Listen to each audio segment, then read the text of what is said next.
చేస్తా ఉన్నాను, ఇవాళ బాల్ మీ కోర్టులో ఉన్నది, మీరు నిర్ణయం తీసుకుంటే 42% రిజర్వేషన్ అమలవుతుంది. ఒకవేళ ఇప్పుడు రిక్వెస్ట్ చేస్తున్నాం కానీ ఆ రిక్వెస్ట్లు మీరు వినకపోతే 17వ తారీఖు జూలై 17వ తారీఖు మాత్రం తెలంగాణ మొత్తం కూడా రైల్వే నెట్వర్క్ స్తంభించే విధంగా రైల్ రోకో చేస్తాం.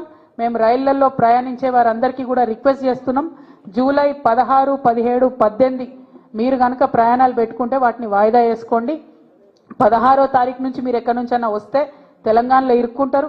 మరి 18వ తారీఖు నాడు మీరు ఎక్కడన్నా చేరుకోవాలనుకుంటే కూడా మీకు ఇబ్బంది అవుతుంది. కాబట్టి జూలై 16, 17, 18వ తారీఖు నాడు మాత్రం రైల్వే నెట్వర్క్ అంతా స్తంభిస్తుంది తెలంగాణలో.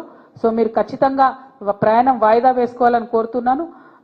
People who want to travel through or from Telangana on 16th, 17th, 18th of July through railway network, I request all of you to please kindly postpone your travel plans because Telangana OBC bill is pending at the union government level at Honorable Rashtrapati ji. We are demanding that the BC bill be cleared as soon as possible.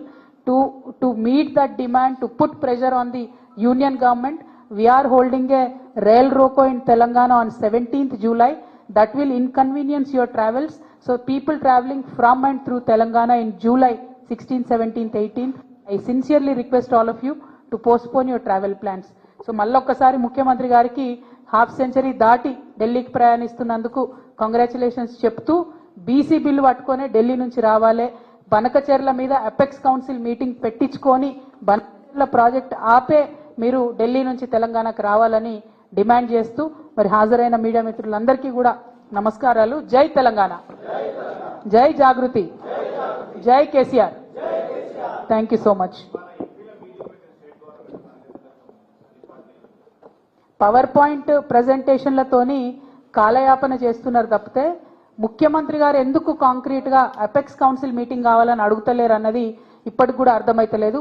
PFR అంటే pre feasibility report already కేంద్రం accept చేసింది, అంటే ఇది deem to be approval అన్నట్టు.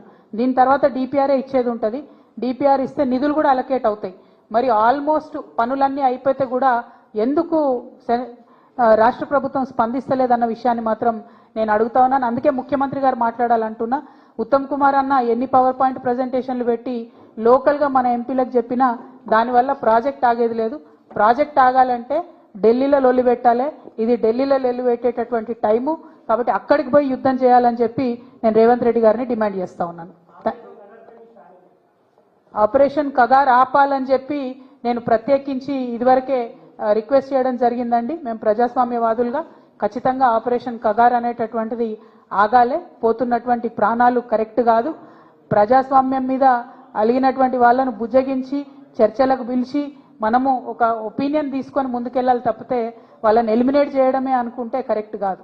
అయితే మేము తలపెట్టినటువంటి ఈ rail రోకోకి పెద్ద ఎత్తున అన్ని కుల సంఘాల నుంచి అందరూ బీసీ బిడ్డల నుంచి కూడా మద్దతు లభిస్తూ ఉంది. ఇప్పుడు భారతీయ ఒడ్డెర సంఘం నుంచి రాష్ట్ర నాయకులు మారన్న గారు మద్దతుగా వచ్చినారు, వారికి ఉద్యమాభివందనాలు తెలియజేస్తున్నాను.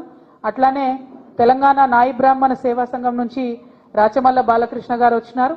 ఇవాళ పొద్దంతా కూడా ప్రతి సంఘం కూడా వస్తామని ఫోన్ చేస్తూ ఉన్నారు. ఇవాళ కొంతమందికి, రేపు కొంతమందికి, ఎల్లుండి కొంతమందికి సమయం ఇచ్చినాము. తెలంగాణ వ్యాప్తంగా అన్ని జిల్లాల నుంచి కూడా బీసీ సంఘాలు కూడా మరి మద్దతుగా మెసేజ్లు పెడతా ఉన్నారు. వాళ్ళందరూ కూడా వచ్చి కలుస్తామన్నారు. ఇంకా మంచి విషయం, అరుదైన విషయం ఏంటంటే ఎస్సీ ఎస్టీ సమాజానికి సంబంధించినటువంటి ప్రతి ఒక్కరు కూడా ఈ బిల్లుకు మద్దతుగా నిలుస్తూ రేపు వచ్చి చాలా మంది మద్దతు తెలియజేస్తామని చెప్తా ఉన్నారు. వారందరికీ కూడా ధన్యవాదాలు తెలియజేస్తున్నాం.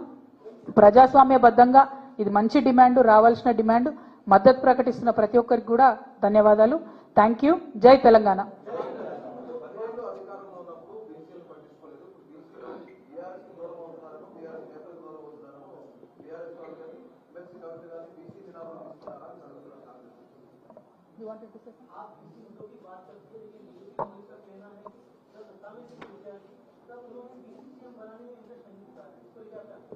हम एक ही बात कहना चाहेंगे, जब सत्ता में थे केसीआर साहब तेलंगाना नया नया बनाता और जितने भी बीसी इसके बारे में काम कर सके वो सिर्फ और सिर्फ केसीआर साहब ने यहाँ काम किया है।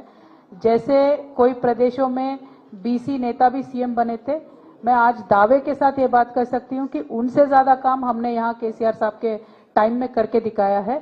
तकरीबन 60,000 करोड़ 2.6 लाख करोड़ का बजट हमने बीसीस के लिए सिर्फ वेलफेयर स्कीम्स के लिए दिया था।